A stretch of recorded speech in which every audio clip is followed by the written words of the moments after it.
Mr. Qazi, Pakistan being on the grey list, let's just break it down for our viewers here. What does this essentially mean and how does it affect us in the international arena?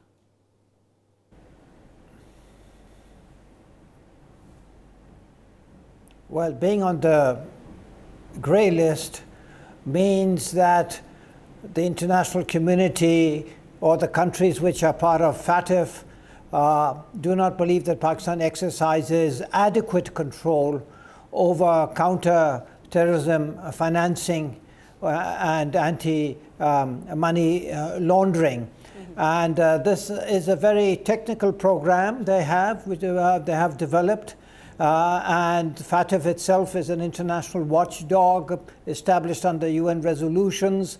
Now, as a result of their assessments, we have previously also been on the grey list. In fact, also, if I'm not mistaken, we've been for a short while even on the blacklist before.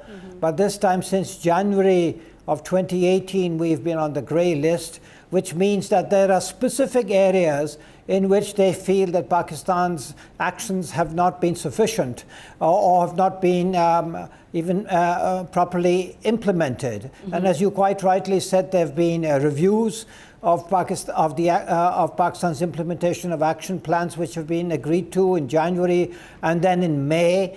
And now another one is due in Paris in October, on which it will be decided whether we stay on the grey list or get demoted to the blacklist. Of course, it is much more likely that we are going to stay on the grey list, but unless you get off the grey list, there's always the risk of getting onto the blacklist. Now, even on the grey list, it has been estimated that this roughly costs Pakistan in terms of credit ratings, in cost of lost financing opportunities, in cost of so many other things, and all about $10 billion a year.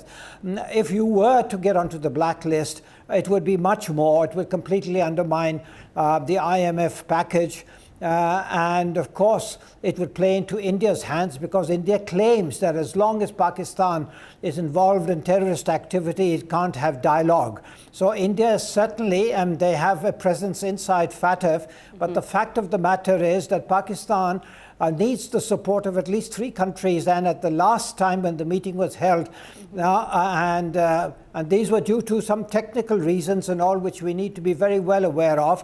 But this thing of terrorism and terrorism financing is an issue of huge sensitivity to many countries, including countries which are well disposed to Pakistan.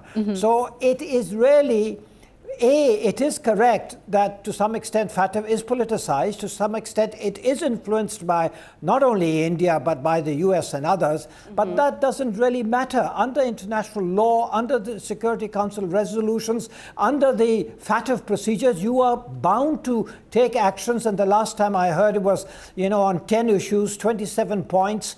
And they acknowledge that we have taken action on a number of points, but they've also listed a number of things where they feel that we don't have what they call is a proper understanding in order to properly implement the obligations that we have undertaken. And unless by October we are able to put in a much better performance, we are not likely to be taken off the list on October. But we can certainly avoid the blacklist.